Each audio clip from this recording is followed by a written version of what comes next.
What up, y'all? Welcome to Marx in the House, a show where we discuss gentrification from a Marxist perspective. It's the 70s, ni wala? Wow, we've come a long fucking way.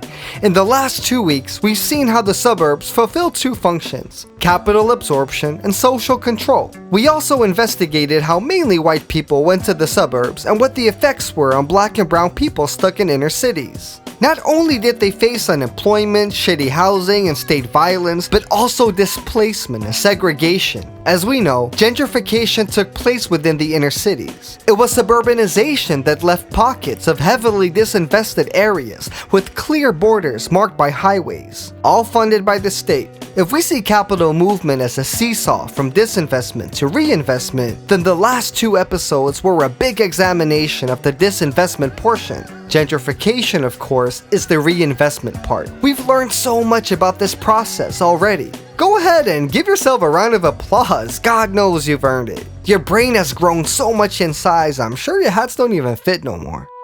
Can't afford rent, getting gentrified. Marx in the house, about to tell you why.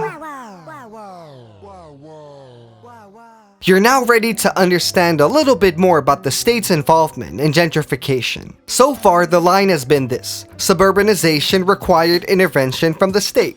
Gentrification required intervention from the state. But the truth of the matter is that the state's involvement in both processes haven't been the same. And as a matter of fact, the way that the state got involved represents two different eras in capitalism. The first, liberalism. The second, neoliberalism. During suburbanization, it was the state that created and oversaw all these organizations, right? In the era of gentrification, these organizations still existed, but were privatized. Let's take a closer look at this process, which we call the privatization of housing. So, there were several policies that popped it all off. First, the turnkey construction process. This permitted private builders to do all of the construction and then sell the completed development to public authorities. This, although really important, is not very exciting and we'll pretty much leave it at that. The next step was the Section 8 voucher program, which was established through the Housing Act of 1974. Man, these fucking housing acts suck. Through this housing act, public housing pretty much stopped being actual public housing. Private companies were allowed to build privately on public land, as well as own and manage the housing. There were barely any limits on profit these companies could make. Instead, the state supported rent payments of tenants based on their income. So instead of making sure people had affordable fucking rent, the state subsidized the tenants. And guess who profits from this shit? Motherfucking landlords. And remember Fannie Mae, the mortgage association? Well, in 1968, it became a government-sponsored private enterprise. What the fuck does that even mean? Like seriously, what does that mean? And in the spirit of capitalism, it was provided with a competitor in 1970, the Federal Home Mortgage Corporation, aka Freddie Mac. Both Fannie Mae and Freddie Mac continued to promote home ownership and sustaining unnecessary housing construction over 50 years. Local governments would also receive less and less funding from federal governments, forcing them to rely on private capital. And this is what we mean when we say privatization of housing. Public housing was handled by private companies who made a profit, mortgage associations were privatized that were competing, and cities themselves had to rely on private companies to handle construction. But all of this was part of something bigger. Yep, it's finally time to step out of the US framework and go global. Kinda. You see, that switch from state control over housing to privatization was part of a global capitalist strategy. It was both a change in practice and ideology. We call this switch one from liberalism to neoliberalism. Before I get deeper into it, I want to make an important point because your boy is seeing these terms thrown around a lot. Both liberalism and neoliberalism are forms of capitalism, which means their roots are violent, extractive, and exploitative. Under liberalism, the state makes capitalism just bearable enough for certain sections of the population. That good old social control. You should see neoliberalism as even that tiny little bit of effort disappearing. Neoliberalism also meant privatizing anything possible. As we know, gentrification is now a global process. We also know that gentrification takes place because of a seesaw of capital. It's in one spot, it moves to a different place, and then it moves right back. But capital moves globally. It knows no geographic boundaries. After all, modern capitalism only started with the establishment of the global market. So since the whole world is a capitalist hellhole, it only follows that gentrification is a global occurrence. We've talked about crises, right, and how capitalists use real estate to save their heinies. Well, crises are global in nature as well, and real estate isn't the only solution to crises. So, in order for us to truly understand gentrification, we need to understand what part it played in a worldwide strategy to save capitalism. So, grab my hand once more and let's further explore the historical context of the switch from liberalism to neoliberalism. Boom, we're back smack dab right after World War II. The world was divided in a capitalist camp and socialist camp. The subtleties of that picture are not important right now.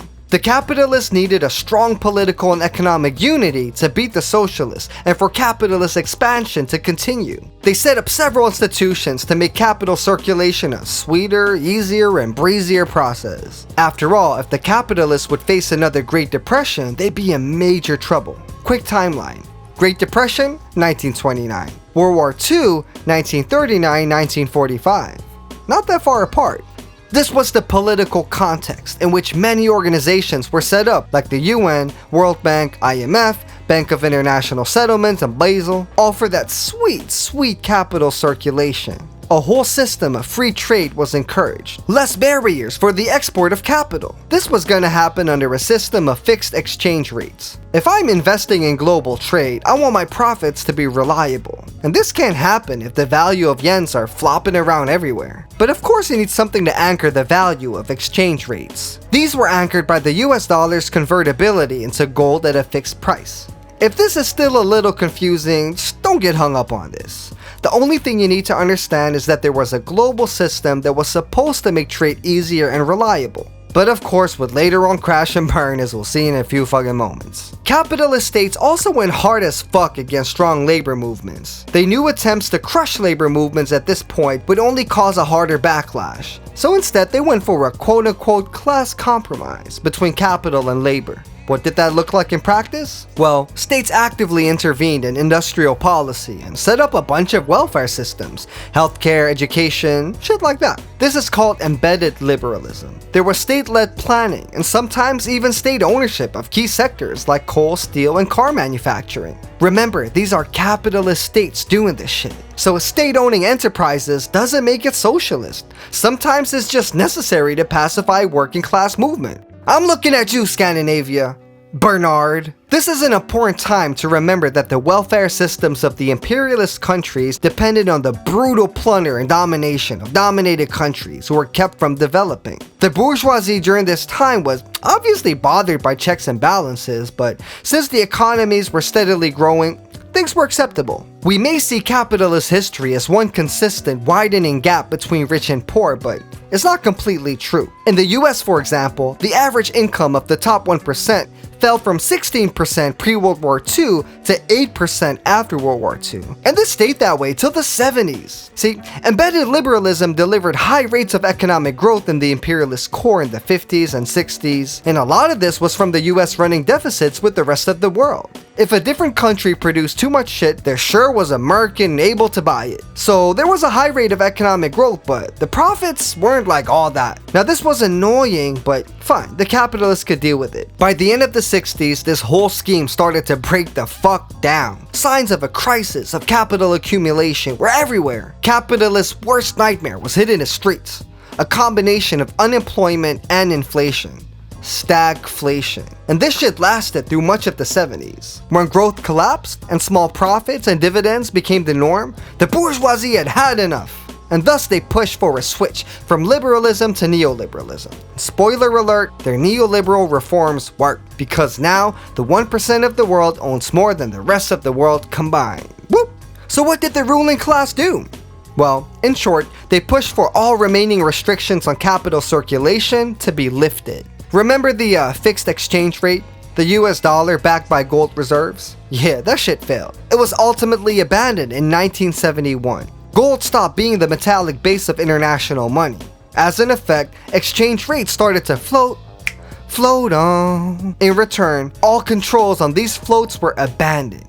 Horrible for people, great for fucking capital. And this is why you can log onto your little Robinhood fucking app and make investments in the Forex market.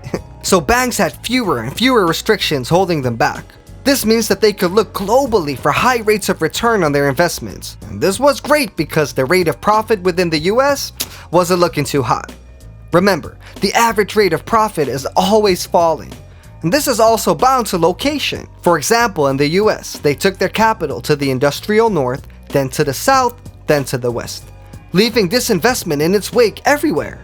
Then, when the rate of profit all over the country wasn't high enough, capital started to be exported massively to foreign countries, principally the global south. Deindustrialization in the US was a response to low rates of return. So was the export of capital. But of course, to make the export of capital easier, there needed to be a new set of laws to facilitate that. So those are some broad, abstract economic laws that explain the need for the shift from liberalism to neoliberalism.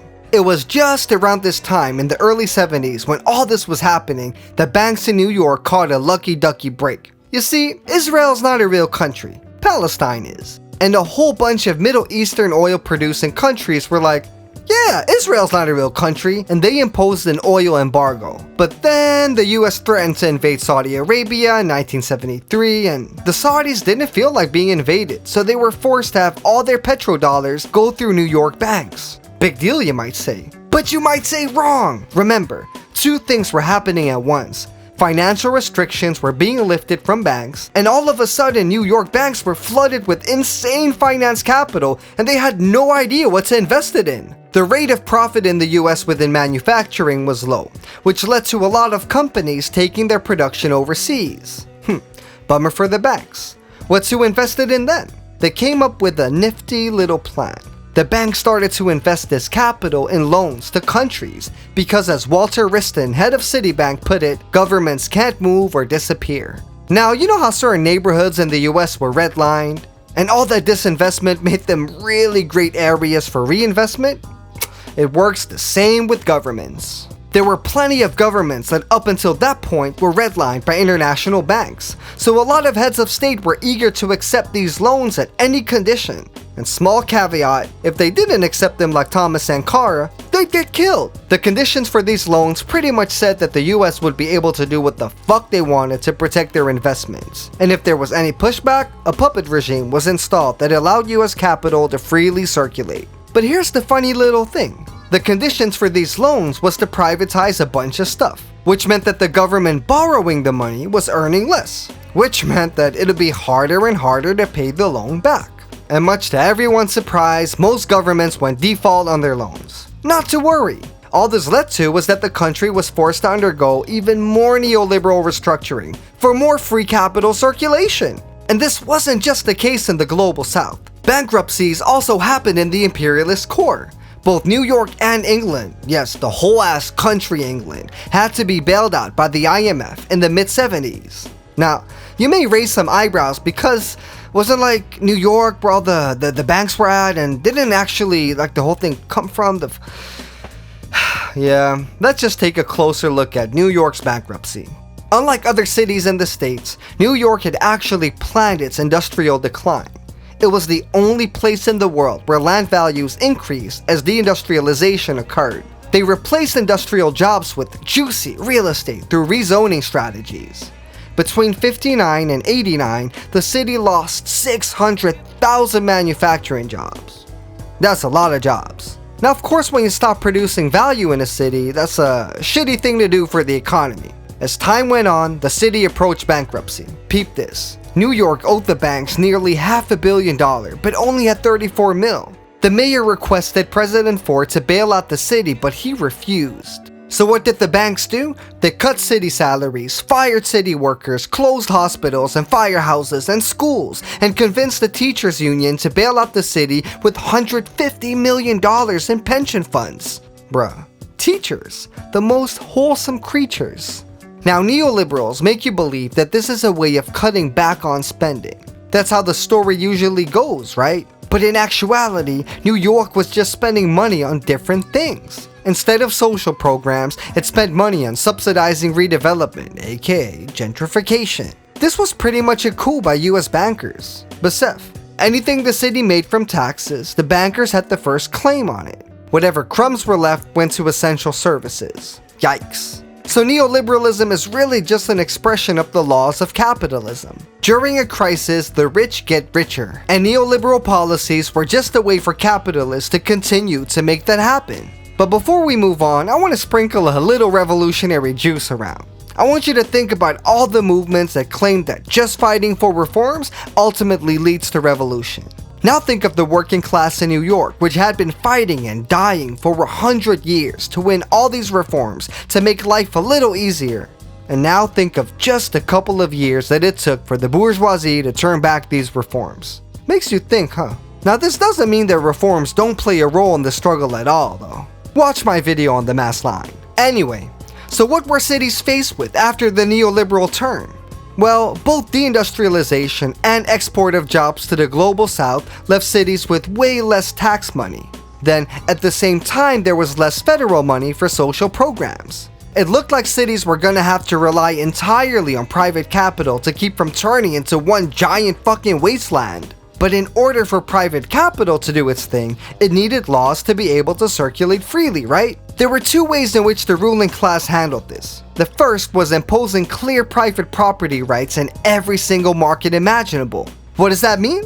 Everything became a fucking commodity. Because the more commodities circulate, the more capital can circulate. Can't have MCM, ding, without C, right? Aside from clear property rights, neoliberals also pushed for no tariffs or punitive taxation arrangements, which also pretty much meant that it was just easy to sell their shit anywhere. And this started happening on a worldwide scale. Remember, gentrification is a global process, and all these reforms happen throughout the entire world. During embedded liberalism, governments mainly focused on keeping their populations from rebelling by giving them lots of handouts. They also tended to protect their national economies. But during the neoliberal era, the main focus for capitalist states was to open up their markets and create infrastructures for good business climates. Nah, but for real, opening capital markets is now a condition of membership for the IMF and World Trade Organization.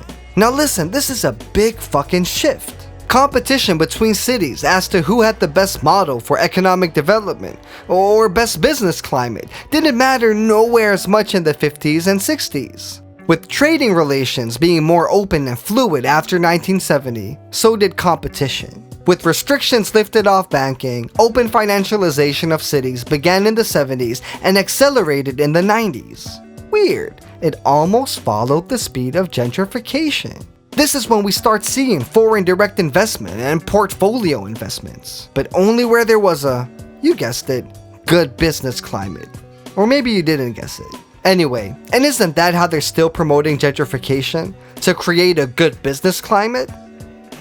So we've already taken a look at how financialization started in the 70s. But why did it accelerate in the 90s? Because that's when capitalists agreed on a standardization of trade arrangements and international agreements. This happened through the World Trade Organization and took effect in 1995. The WTO main objective was to open up as much of the world to unhindered capital flow. And look around you. I think they did a pretty damn good job, unfortunately. And of course, this laid the groundwork for gentrification to be possible worldwide. Cause this process needs capital to be loosey fucking goosey. And as you can tell, finance and financialization are at the head of things. Now next week, we're going to be talking about the process of neoliberalization in two countries, Chile and Mexico. Notice how every time I've said that I'm going to stop talking about the US, I end up talking about the US again? Yeah, that's kind of gonna keep being a running theme. It's all good. I'll self-criticize after the video series. Bye! Marks in the House is a Space Babies production. Please support us here on Patreon. Don't forget to share this video, subscribe, and leave a comment. Peace, Space Baby out.